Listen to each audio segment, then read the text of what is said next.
The concept of intellectual property. The term intellectual property refers to the work produced by the human mind and intellect. In other words, intellectual property refers to information that may be used to create tangible goods simultaneously in an infinite number of copies at various locations throughout the globe. ठीक है जी, आप एक ऐसी, इसको देखो पूरा का पूरा हिंदी में ट्रांसलेट करेंगे, एकदम प्रॉपर समझाएंगे. इंटेलेक्चुअल प्रॉपर्टी होती क्या है? Work produce by human mind. मेरे दिमाग में कुछ अगर आइडिया आया, कुछ एक खुरापात आई जो इंटेलेक्ट है, जिसको अपन टच नहीं कर सकते, सिर्फ महसूस कर सकते हैं. It in other words, intellectual property refers to information that may be used to create intangible goods simultaneously. ठीक है, एक इंटेलेक्चुअल प्रॉपर्टी वो चीज़ है जिसकी मदद से अपन एक टेंजिबल गुड्स को बना सकते हैं. टेंजिबल यानी कि जिसको अपन हिला डुला सकें, जिनको अपन फील कर सकें, टच कर सकें. Simultaneously in infinite number of copies at various location through out the globe. अब उसको आप पूरे के पूरे कॉपी के अंदर कन्वर्ट करके उसको रजिस्टर करके एक कॉपी बन जाएगी, एक सर्टिफिकेट मिलेगा आपको. ठीक है, अब उसको आप पूरी दुनिया के अंदर यूज़ कर सकते हो और उससे आप अपना कमा सकते हो. ठीक है, सिंपल. इतना अच्छे से शायद नहीं समझा पाया, पर बहुत सिंपल है. इसको भी अपन आगे पढ़ेंगे तो समझ में आ जाएगा कि किसके अंदर क्या क्या चीज़ें होती हैं. Industrial property. Industrial property mainly industry के रिलेटेड जो भी प्रॉपर्टी हो वो इंडस्ट्रियल प्रॉपर्टी है. सिंपल, यही समझ में आया. The expression industrial property is sometimes misunderstood as relating to movable और immovable property. Simple, industrial property यानी कि अपन ने समझा इंडस्ट्रियल प्रॉपर्टी जो इंडस्ट्री के अंदर यूज़ करती हो वो प्रॉपर्टी होती है इंडस्ट्रियल प्रॉपर्टी. पर ऐसा बिल्कुल भी नहीं है. यहाँ पे industrial property is industrial designs, innovations, कुछ जो जिसको अपन टच नहीं कर सकते, ये वो वाली प्रॉपर्टी है. ठीक है, misunderstood as related to movable और immovable property used for industrial production. पर ये न मूवेबल प्रॉपर्टी है ना इमूवेबल प्रॉपर्टी है. However, industrial property is a kind of intellectual property and relates to creation of human mind. Example, inventions and industrial designs. ठीक है, invention या industrial designs. Simply stated, inventions are new solutions to technological problem. Industrial designs are aesthetic creations determining the appearance of industrial disputes. Industrial products. ठीक है, sorry. Simply stated, inventions are new solutions to technological problems. कोई भी technological problem है उसको solve करता है invention. कोई नया सॉल्यूशन अगर कोई लेकर आता है तो. फिर इंडस्ट्रियल डिज़ाइन क्या होती है? Aesthetic creation determining the appearance of the industrial production. ठीक है जी, मैन्युफैक्चरिंग कंपनी है अगर कोई कार की और वो नई डिज़ाइन बनाती है कार की, अजय देवगन, तो अपन का क्या बोलते हैं उसको कहा जाएगा इंडस्ट्रियल डिज़ाइन. ठीक है,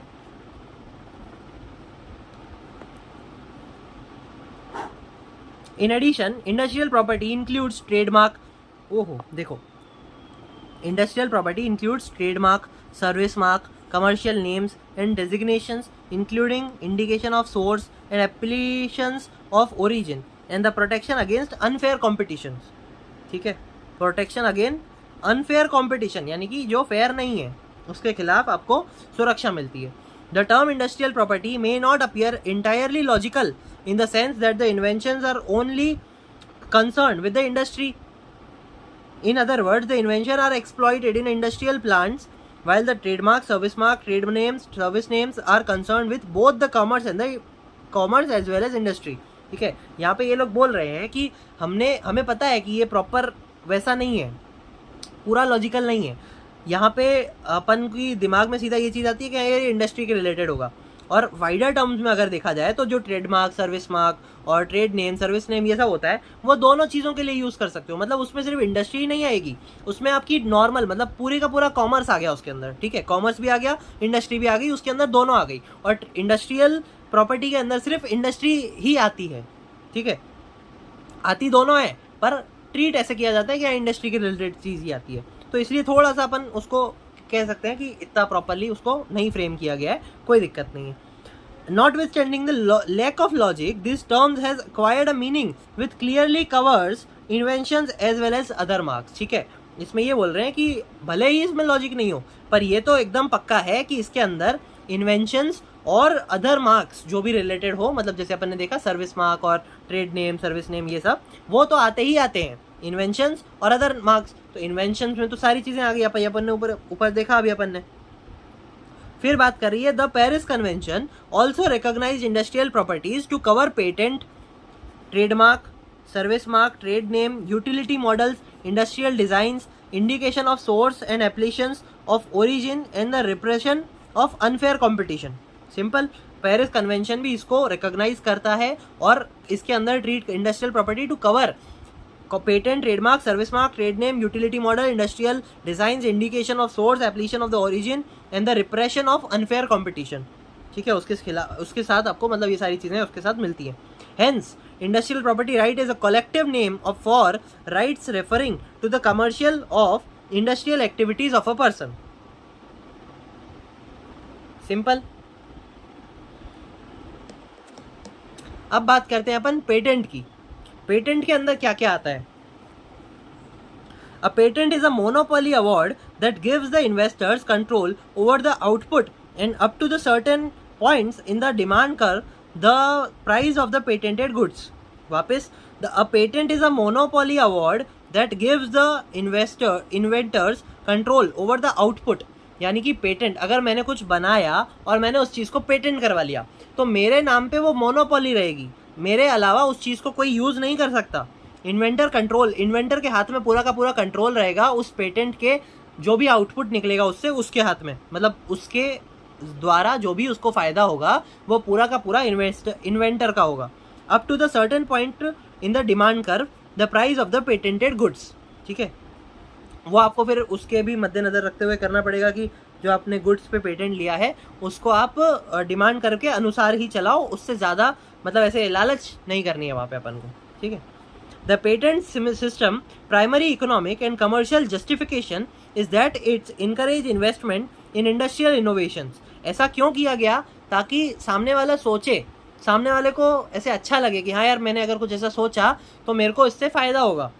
ठीक है, the patent system primary economic and systems is primary economic and commercial justification is that it encourages investment in industrial innovations, the upkeep and expansion of a country's stock of valuable, transferable and industrial assets, and both facilitated by innovative technologies. Without the permission of the patent holder, the innovation cannot be made, utilized,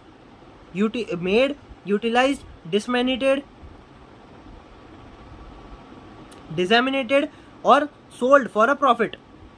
मेरे से बिना पूछे उसको ना आप बेच सकते हो, उसको ना आप बना सकते हो, उसको ना यूटिलाइज कर सकते हो, उसको ना आप डेजिमिनेट यानी कि कुछ उसको नुकसान भी नहीं पहुंचा सकते। For the duration that the inventions is shielded by the patent. जब तक के लिए, मैंने देखो इसके लिए ना हर चीज़ के लिए अलग अलग टर्म्स होते हैं और अलग अलग ईयर्स होते हैं कि पेटेंट है तो इतने साल के लिए होगा, पेटेंट है मेरे हिसाब से शायद 60 साल के लिए, देखेंगे अपन आगे। तो उस टर्म को ख़त्म होने के बाद आपके पास उसके बाद फिर उसका कोई राइट नहीं रहेगा। बाद में आप वापस करवा लो तो ठीक है, पर पेटेंट ख़त्म हो गया और उसके बाद किसी ने कुछ उसका इस्तेमाल किया, शायद पेटेंट ख़त्म होने के बाद वो पेटेंट ख़त्म ही हो जाता है, वो वापस नहीं मिलेगा आपको। ठीक है, ऐसा कुछ होगा, अपन आगे पढ़ेंगे। तो उसके बाद फिर कोई भी कुछ भी करे तो चलेगा, कोई दिक्कत नहीं है। आप समझो, आप अगर मान लो सिप्ला की कंपनी है, ठीक है, अब सिप्ला क्या बनाती है? दवाई बनाती है। अब उसकी एक ऐसी दवाई है जो है 150 रुपये की। ठीक है, अब उसका जो आइडिया है, उसका जो फॉर्मूला है, उसको जब तक ये उसने पेटेंट करवा लिया, मान लो उसने एक दवाई बनाई, उसको उसने पेटेंट करवा लिया, अब 60 साल तक उस दवाई को सिप्ला की परमिशन के अलावा कोई इस्तेमाल नहीं कर सकता।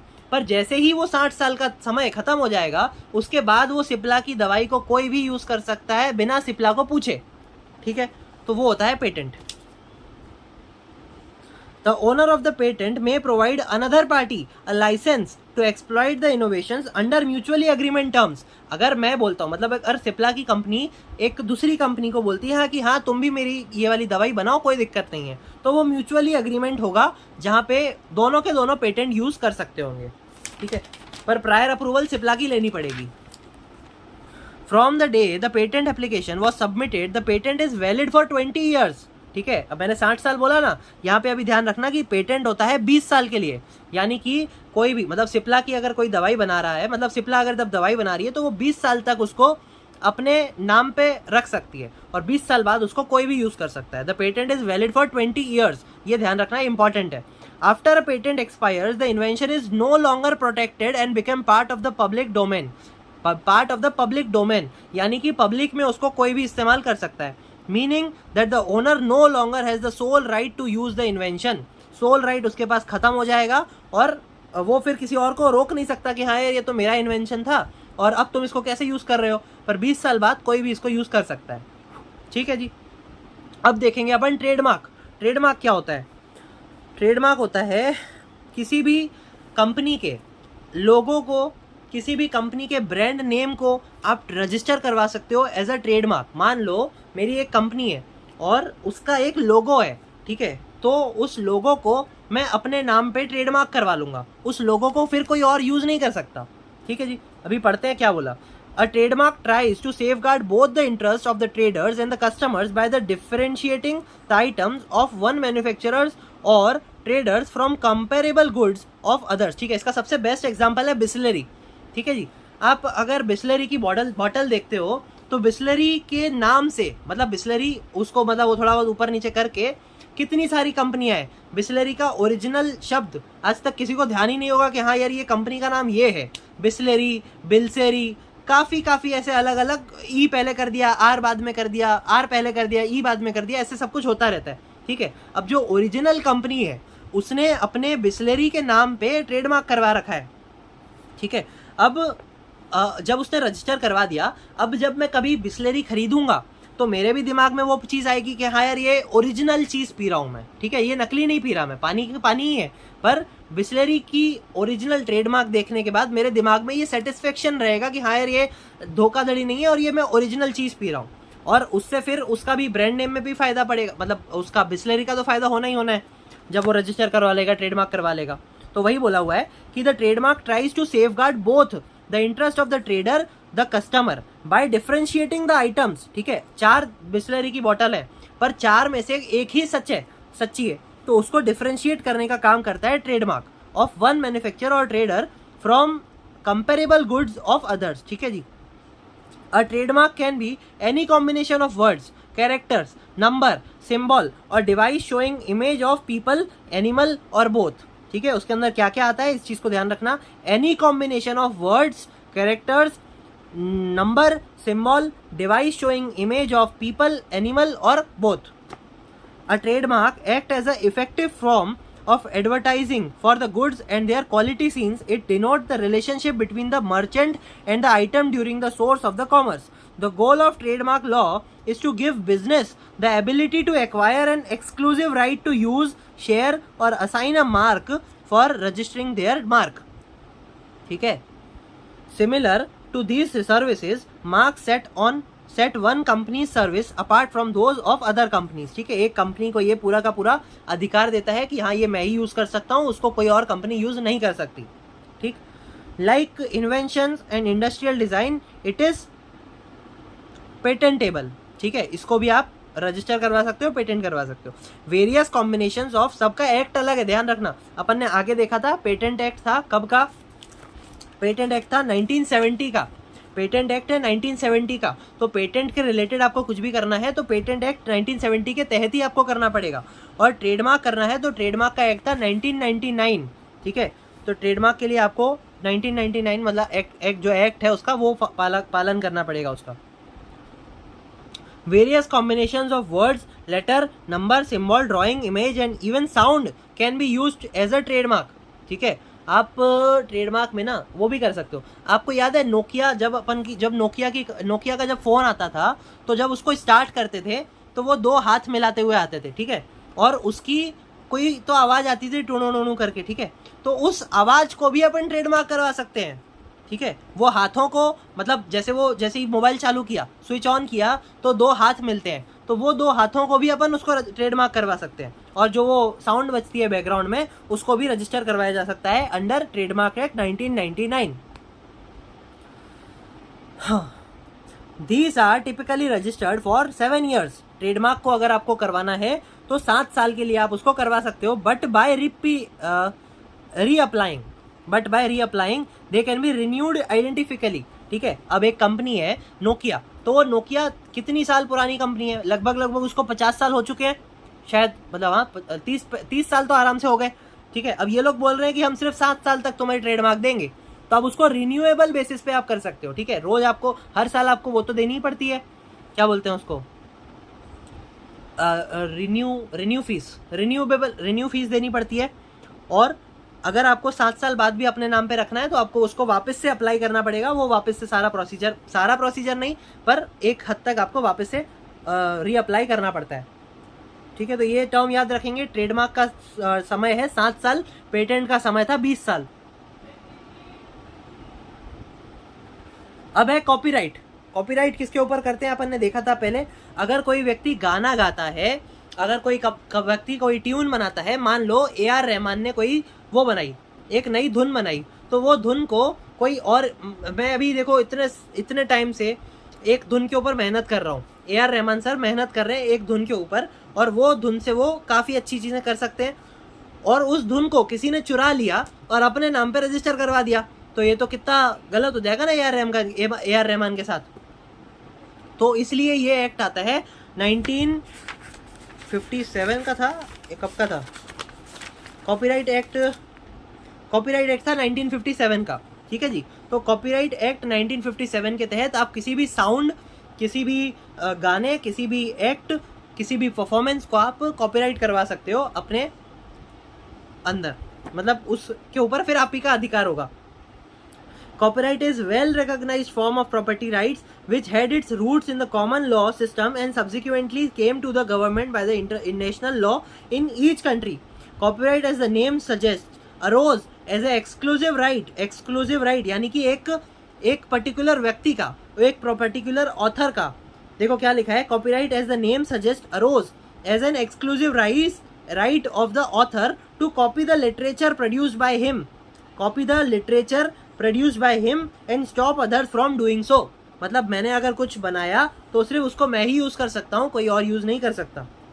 देखो पूरी की पूरी इंटेलेक्चुअल प्रॉपर्टी का काम यही है कि मैंने कुछ बनाया, उसको आप यूज़ नहीं कर सकते, पर सबको बाइफरफिकेट किया हुआ है, सबके लिए एक्ट अलग अलग बना दिए, पेटेंट के लिए अलग, ट्रेडमार्क के लिए अलग, कॉपीराइट के लिए अलग, और सबके अंदर चीज़ें अलग अलग आती हैं, ठीक है। अब आप कुछ, अगर आप समझो, मैं अगर कोई गाना बना रहा हूँ तो मैं उसको पेटेंट नहीं कर सकता, मैं उसको कॉपीराइट कर सकता हूँ, ठीक है। और अगर कुछ ऐसी चीज़ है जो पेटेंट के अंदर आती है तो उसको अपन ट्रेडमार्क नहीं कर सकते या कॉपीराइट नहीं कर सकते, उसके लिए आपको पेटेंट ही करवाना पड़ेगा, ठीक है। फिर है there are well known intents of legal intervention to punish a person for copying literary और aesthetic output of another even before the concept of copyright took shape। वापस, there are well known instances of legal intervention to punish a person for copying literary or aesthetic output of another even before the concept of copyright took place। The concept of idea was originally concerned with the field of literature and art, ठीक है। जो ये originally आया था तो literature और art के लिए ही आया था, पर जब ये नहीं भी आया था ना, तो भी कुछ ऐसा चीज़ था जहाँ पे किसी व्यक्ति को पनिश किया जा सकता था। मैंने अगर कुछ बनाया तो अगर आपने उसको यूज़ किया मेरे बिना पूछे तो उसको पनिश किया जा सकता है कॉपीराइट एक्ट आने से पहले, ठीक है। In view to technological advancement in recent times copyright protection has been expanded considerably. उसको एक्सपांड कर दिया गया है, और क्या एक्सपांड किया है वो आगे अपन जब पूरा एक्ट पढ़ेंगे ना तो उसमें पता चलेगा। Today Copyright law has extended protections not only to literary, dramatic, musical and artistic work but also sound recording, film, broadcast, cable program and typographical arrangement of publication. समझो पहले कॉपीराइट किसके लिए था, लिटरेचर के रिलेटेड था, कुछ अगर dramatic था तो उसके लिए था, म्यूजिशियन के लिए था, आर्टिस्टिक वर्क के लिए था। पर अब ये पूरे के पूरे साउंड रिकॉर्डिंग्स, फिल्म्स, ब्रॉडकास्ट मतलब अपनी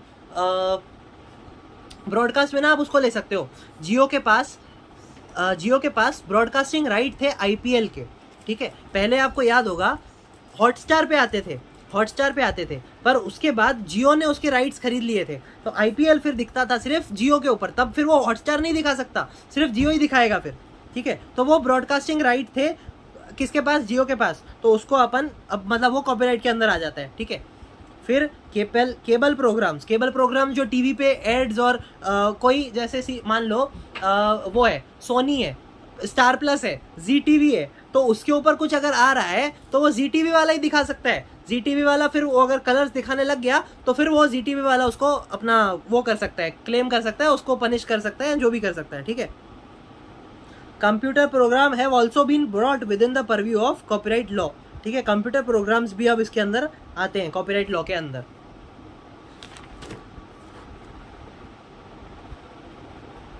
अब है इंडस्ट्रियल डिजाइंस के अंदर क्या है वो भी देखते हैं। Industrial designs belong to the aesthetic field but are the same time intended to serve as pattern for the manufacturers of product of industry or handicraft. An industrial design is the ornamental or aesthetic aspect of a useful article. वापस industrial design के अंदर basically तो देखो, जो भी आप कुछ अगर डिज़ाइन बनाते हो, कुछ क्या बोलते हैं उसको, कोई बिल्डिंग का प्रोजेक्ट बनता है या कोई भी प्लान बनता है, तो उसको, उसके प्रोजेक्ट को, उसके मैप को, उसके इंफ्रास्ट्रक्चरल डिज़ाइन को अगर आप रजिस्टर करवाते हो कुछ, उसको मतलब उसको आप रजिस्टर करवा सकते हो, और इंडस्ट्रियल डिज़ाइन एक्ट के अंदर वो आता है। इंडस्ट्रियल डिज़ाइन एक्ट बेटा कब का था? इंडस्ट्रियल डिज़ाइन एक्ट मेरे हिसाब से डिज़ाइन एक्ट था 2000 का, ठीक है। इंडस्ट्रियल डिज़ाइन वाला ही था ना, 2000 में ही, मतलब डिज़ाइन एक्ट में आता है ना वो, हाँ जी, डिज़ाइन एक्ट में ही आता है। इंडस्ट्रियल डिज़ाइन भी एक बार वापस से देख लेंगे आगे, तो 2000 का एक्ट है, देखते हैं जी। Industrial design belong to the aesthetic field but are at the same time intended to serve as pattern for the manufacturers of products or industry or handicraft.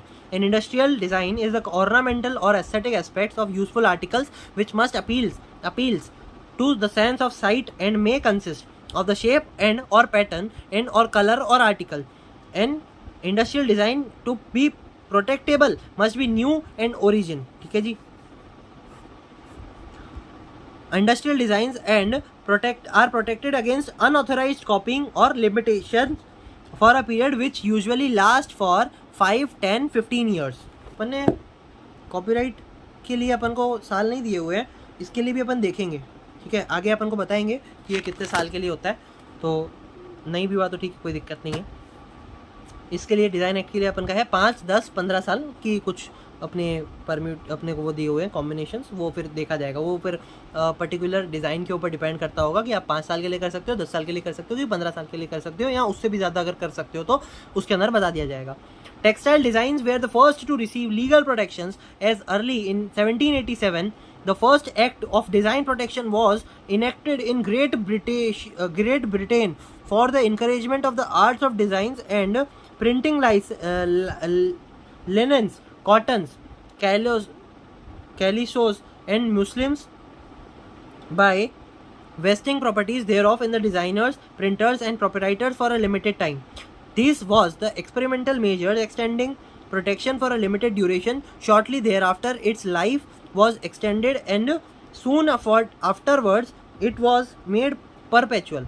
In 1839 the protection under the act was engrailed to cover design and printing other woven fabrics, ठीक है। ये देखो मैं पढ़ रहा हूँ, आपको भी पढ़ना है। अगर बेसिक बाई चांस वो आ जाती है, डायरेक्ट शॉर्ट नोट आ जाती है, तो आपको इसमें ऐसी चीज़ें बना बुनो के लिख सकते हो। रीड किया होगा तो देखो बना के तो आराम से लिख ही दोगे। In the same year another act was passed for design protection for articles of manufacturing generally, an act to secure act to secure to proprietors of designs for articles of manufacturers the copyright was of such designs for a limited time.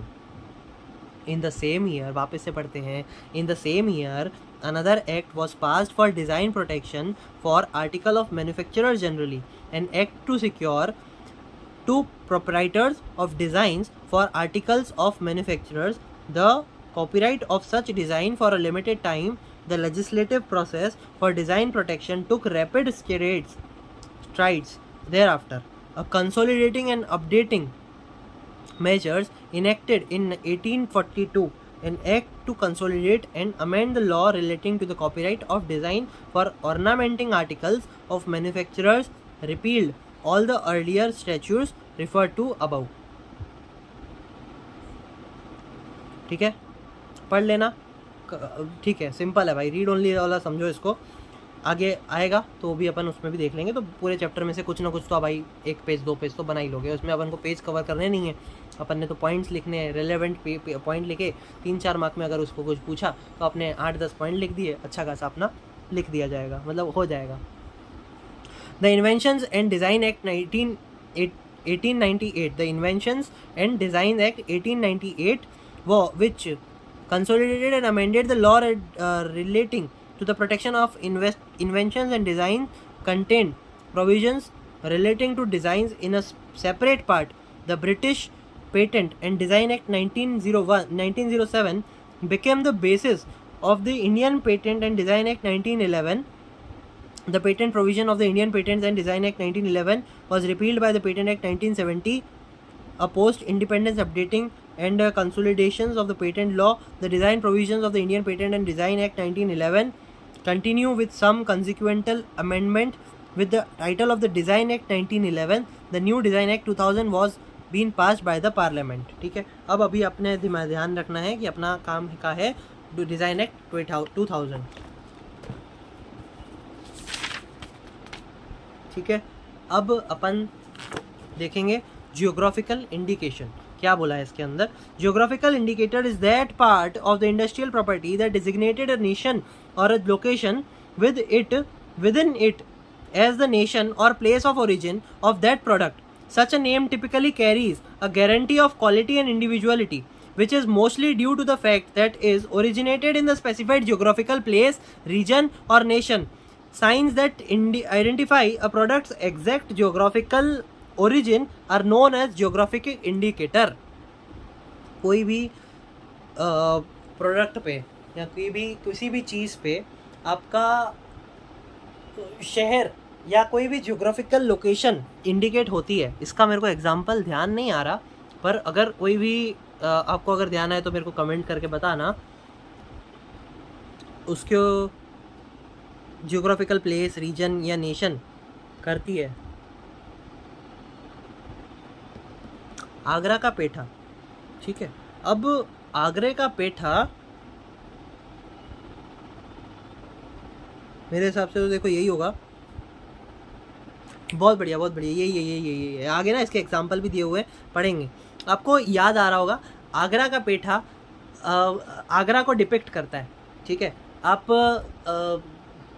फिर गुजरात का क्या बोलते हैं, गुजरात के आम, सूरत का लोचा, अहमदाबाद का खम्मण,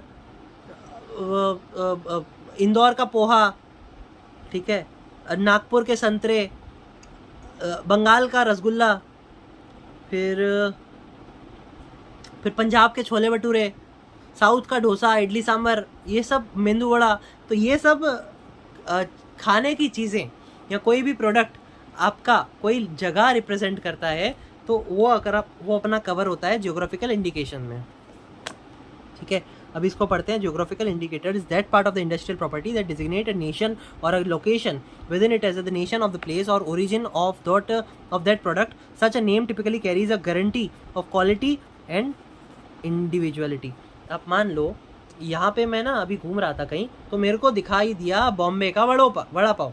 ठीक है, बॉम्बे का वड़ा पाव, उसके ऊपर अपना एक छोटी सी ऐसे लारी टाइप थी, छोटी सी नहीं मतलब एक अच्छी खासी थी, लारी टाइप थी, वो उसके ऊपर लिखा होता बॉम्बे के वड़ा पाव. पर उसका टेस्ट बॉम्बे के वड़ा पाव से, मैंने खाया नहीं था, मैं बता रहा हूँ, एग्जांपल दे रहा हूँ, अगर उसका टेस्ट बॉम्बे का वड़ा पाव नहीं मैच कर पाता है और किसी व्यक्ति ने बॉम्बे का खाया होगा, मैंने खाया है, वड़ा पाव खाया है बॉम्बे का, अब यहाँ पे अगर मैं खाता हूँ तो जाहिर सी बात है टेस्ट में फ़र्क रहेगा। अब वो व्यक्ति बॉम्बे के नाम से बेच रहा है, पर बॉम्बे जैसी उसमें कोई भी क्वालिटी नहीं है, तो वो बॉम्बे का नाम खराब कर रहा है, तो उसको प्रोटेक्ट करता है ये वाला चीज़, ये वाला एक्ट। इसका शायद ज्योग्राफिकल एक्ट था ना, हाँ, geographical indication registration and protection act 1999 वो प्रोटेक्ट करता है, ठीक है, which is mostly due to the fact that is originally in the specified geographical place, region और nation, specifically geographical place, region और nation. Signs that identifies a product exact geographical origin are known as geographical indicators. A GI identifies a product's origin, which could be village or town, a region or a nation, and identifies the product's unique traits. Since it is an exclusive privilege granted to a certain community, all of the community members profit from its registration. All producers or traders whose goods originate from that location and have definite traits may use it, ठीक है, उसको use कर सकते हैं। अगर आप क्या बोलते हो उसको रजिस्टर करवाते हो या वैसे कुछ। आपको एक और ध्यान आया, गोवा के काजू लोकेशन कर रहा है, मिला जुला है, और गोवा के काजू अच्छे होते हैं। केरला का कोकोनट, ठीक है, तो वो सब ऐसी सारी चीज़ें हैं। तो अपन के जम्मू कश्मीर के एप्पल, ठीक है, मैं अभी ऐसे 10-12 चीज़ें तो ऐसे ही बोल गया, तो वो सारी चीज़ें, ऐसी कितनी सारी चीज़ें होंगी। राजस्थान की अपनी वो आती है, एक बर्फ़ी आती है, मैं तो मोहनथाल बोलता हूँ उसको, राजस्थानी लोग कुछ और बोलते हैं। आपको ध्यान आए तो बताइएगा मेरे को, मैसेज अपना इस पर कमेंट करना क्या बोलते हैं उसको, ठीक है। हाँ, तो वैसे ही था। Geographical indication are covered by Article 22 to 24 of the WTO Agreement on Trade-Related Aspects of Intellectual Property Right (TRIPS), which was component of the agreement that include the Uruguay grounds of GATT negotiation. The Geographical Indication of Goods Regulation and Protection Act 1999 was passed by India as a WTO member. It was enacted in December 1999. December अपना birthday month है तो याद रखने में इसी है, दिसंबर 1999 में geographical indication आया था। जियोग्राफी अपन की ही चीज़ है, तो इसीलिए दिसंबर में आया था। And it became effective on September 15, 2003। Effect कब से आया बेटा, देखो सितंबर 15, 2003 से इफेक्ट आया है, सितंबर 15, 2003 से, और इनेक्ट हुआ था दिसंबर 1999 में। With the act, geographical indicators for commodity in India are be registered and given additional protection. अब देखो इसके कुछ मैं ना बताता हूँ। बॉर्डियक्स वाइन, बॉर्डियक्स कोई BORDEAUX जगह है, वहाँ की वाइन पॉपुलर है, अपन तो पीते नहीं है इसलिए अपने को पता नहीं है, ठीक है। फिर है दार्जिलिंग की टी, चंदेरी सारी, चंदेरी अपना एक लोकेशन है, कहाँ है मेरे को ध्यान नहीं आ रहा, पर चंदेरी इज़ द लोकेशन, चंदेरपुर या जो भी है, ठीक है। चंदेरी की सारी अपनी एक ब्रांड नेम भी है। फिर कुल्लू शॉल्स, कुल्लू जम्मू का, कुल्लू जम्मू के शॉल्स और कुल्लू के शॉल्स से वो है, क्या बोलते हैं उसको, पॉपुलर हैं कुल्लू के शॉल्स। फिर तुस्कनी ऑलिव ऑयल, तुस्कनी या जो भी इसका प्रोनाउंसिएशन हो अपने को पता नहीं है, तो वहाँ का ऑलिव ऑयल है। Kanchipuram silk sari, Alphonso mango, Nagpur orange and Kolhapuri chappal, Kolhapur है ना, Kolhapuri chappal are well known example for GIs। फिर बात करते हैं ट्रेड सीक्रेट्स की, और इसके साथ फिर अपना ये वाला चैप्टर ख़त्म हो जाएगा। सिर्फ एक ये रहेंगे national intellectual property right policy, तो वो बहुत 2 मिनट 5 मिनट का काम है अपन का। 1 घंटे में अपन ने ये सारी चीज़ें देख ली। अब इसके बाद अपन इसके पूरे एक्ट देखेंगे कि क्या क्या बोला गया है, ठीक है। Within 5 days this will be and, ठीक है, इंटेलेक्चुअल प्रॉपर्टी राइट्स को। इसके बाद 5 दिनों में अपन इसको ख़त्म कर देंगे, ठीक है।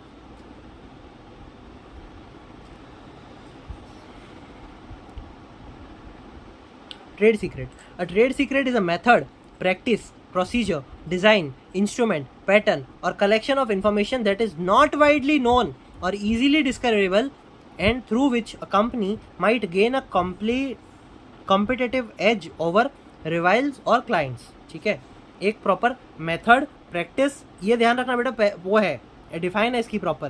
Trade secret is a method, practice, procedure, design, instrument, pattern, collection of information that is not widely known or easily discoverable, and through which a company might gain a competitive edge over rivals or clients. ठीक है, trade secret उसको बोला जाता है simple terms में. An enterprise may gain a competitive as from, competitive as यानी कि मे gain फायदा मेन उस चीज़ को करने से अपन को फायदा हो रहा है. So that is competitive edge from secret business information, sales technique, distribution strategies, consumer profiles, marketing plans, client and supplier list, production procedures and advertising strategies are also example of trade secrets. ठीक है, अभी कुछ भी हो सकता है किसी भी बिजनेस का. मेरा एक बिजनेस है जिसकी मेरा अलग बिजनेस है और मैं उसके लिए कुछ ऐसी स्ट्रेटेजी बनाता हूँ जिससे मेरे को काफ़ी फ़ायदा हो रहा है, और वैसा सेम बिजनेस डाल के वैसी सेम स्ट्रेटेजी अपना के आपका भी फ़ायदा हो सकता है. हालांकि काफ़ी पॉसिबिलिटी और परम्यूटेशन कॉम्बिनेशन वहाँ पे रहते हैं, पर ऐसे आए थे. ठीक है, पर नहीं कर पाए वो लोग भी बिजनेस साथ में, मतलब नहीं प्रॉपरली कर पाए, नहीं टिक पाए, तो उसे कहा जाता है trade secret. A trade secret can be preserved indefinitely. ये लोग खतरनाक भाई, ये लोग स्पेलिंग मिस्टेक गलत करते हैं. A trade secret can be preserved indefinitely, मेरी गलती है भाई, मैंने गलत पढ़ा. But there must be significant amount of secrecy making it difficult to obtain the information unless inappropriate means are used. A trade secret can be preserved identifiably, but there must be significant amount of secrecy making it difficult to obtain the information unless inappropriate means are used. ठीक है, गलत तरीके से उसको आप use नहीं कर सकते हो, अपने काम के लिए कर रहे हो, कोई दिक्कत नहीं, चलेगा.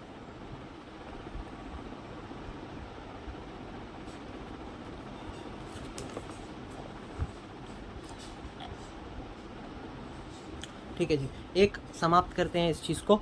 National intellectual property rights policy क्या है? नेशनल इंटेलेक्चुअल प्रॉपर्टी राइट्स क्या है, क्या पॉलिसी है? The Indian government has provided the exclusive rights of intellectual property to safeguard the originality of investors work.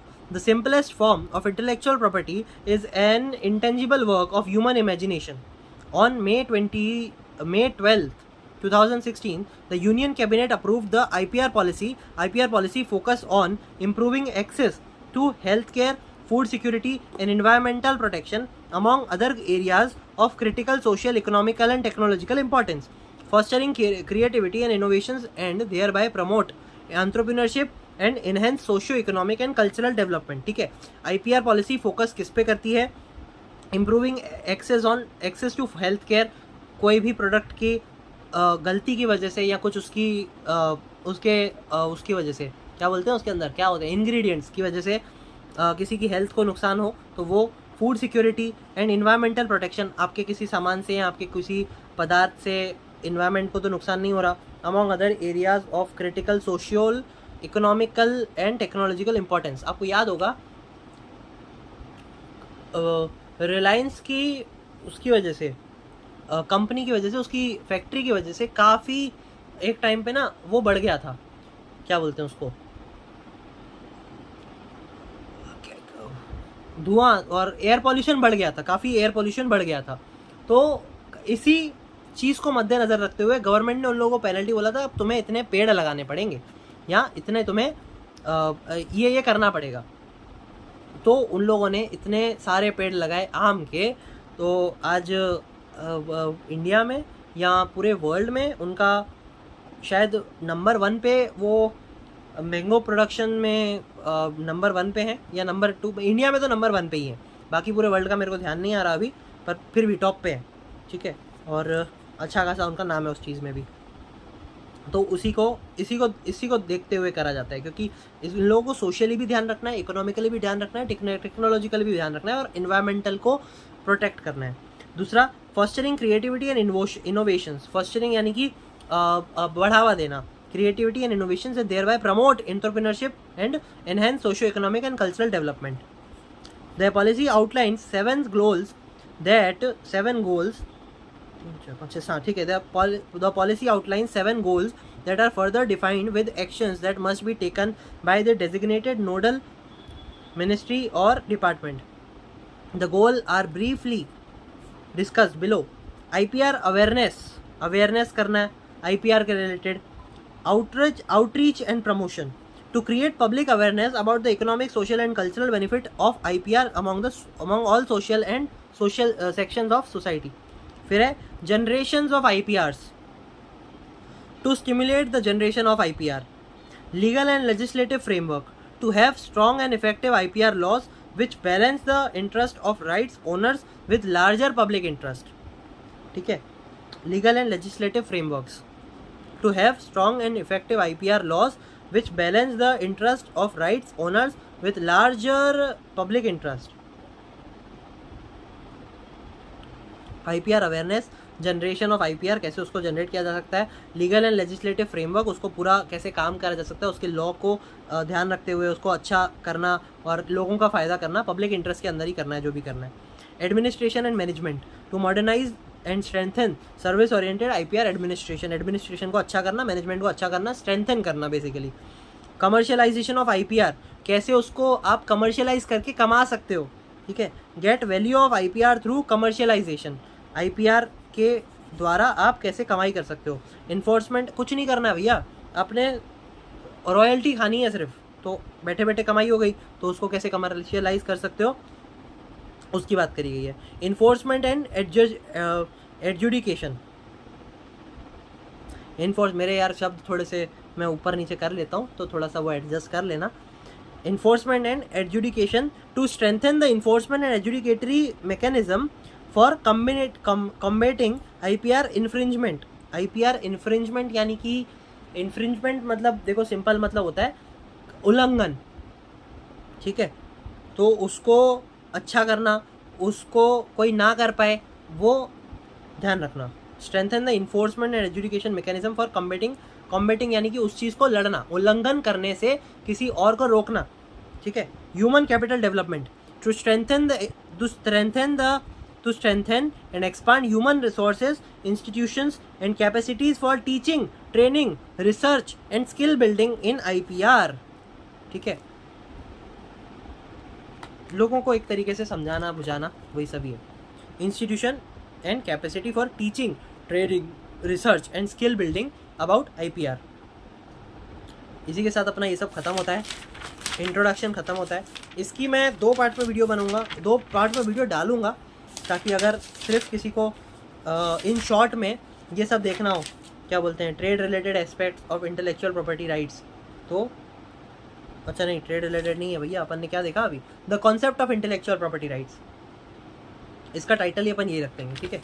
बाकी उससे पहले की एक वीडियो डाल दूंगा, वो कितने की बनेगी, वो भी 40 मिनट की, ये भी 40 मिनट की, तो अपना 1.5 घंटे में अपना अच्छा खासा, वही नहीं ये तो 1 घंटे की हो गई यार ये वीडियो। चलो कोई नहीं, अपना अच्छे से कवर हो गया ये चैप्टर। अपन ने पूरा प्रॉपर तरीके से इंट्रोडक्शन देख लिया IPR का। अब आगे वाले आने दिनों में अपन सारे डेली एक्ट देखते जाएंगे एक एक करके, ठीक है। फिर इसको प्रॉपर तरीके से ख़त्म कर देंगे। CS में अपना ये इकोनॉमिक वाले चैप्टर में 40 मार्क का 40% वेटेज इन 6 चैप्टरों का है, तो अपन इसको बिल्कुल जाने नहीं देंगे, बहुत अच्छे से करेंगे और बड़े अच्छे से। अपन देखो 40 मार्क का है तो 30 मार्क तो अपन को सोचो इसमें से लाने ही लाने हैं, ठीक है। फिर आगे थोड़े से टेक्निकल चैप्टर्स हैं, थोड़े से अच्छे चैप्टर हैं, थोड़े से अच्छे चैप्टर ही हैं ज़्यादा तो, और टेक्निकल भी हैं, तो उसको ऊपर नीचे करूँ के अब 60 में से मिनिमम भी पकड़ो 25 मार्क आप लिया है 60 में से, तो 55 मार्क अपन का टोटल हो गया। 30 और 25 55 हो गए, तो अपना कितना अच्छे से आप पास हो गए। बाकी तो और अच्छा अपने करना ही है अपने हिसाब से, बाकी मैं इतना 55 अपन को लाने ही लाने हैं। ठीक है। तो सबसे पहले अपन ने इंट्रोडक्शन देखा, रेगुलेटरी फ्रेमवर्क देखे, नेचर देखा, इंपॉर्टेंट था, 3-4 मार्क में पूछा जा सकता है। फिर need of intellectual property, scope of intellectual property और रीड ओनली था, पढ़ो नहीं पढ़ो कोई दिक्कत नहीं है। GATS अपन ने देखा, ध्यान रख सकते हो, रीड कर सकते हो। विप्पो अपन ने देखा, इंपॉर्टेंट है। फिर लीगल फ्रेमवर्क क्या है विप्पो के, रीड ओनली वाला समझो, थोड़ा सा ध्यान रखना। ट्रिप्स है वो मोस्ट इंपॉर्टेंट है, तो ट्रिप्स के मेन अपन ने जो टॉपिक्स भी देखे थे वो भी ध्यान रखना है, और ये अपन ने पूरा प्रॉपर शॉर्ट नोट के तरीके से करना है। फिर बाकी ये सब जो अपन ने देखे थे सब उसके अंदर से आप पढ़ सकते हो, कोई दिक्कत है तो आप पूछ सकते हो, कोई टेंशन नहीं है। बाकी तो अपना ये आज ख़त्म हुआ। Thank you.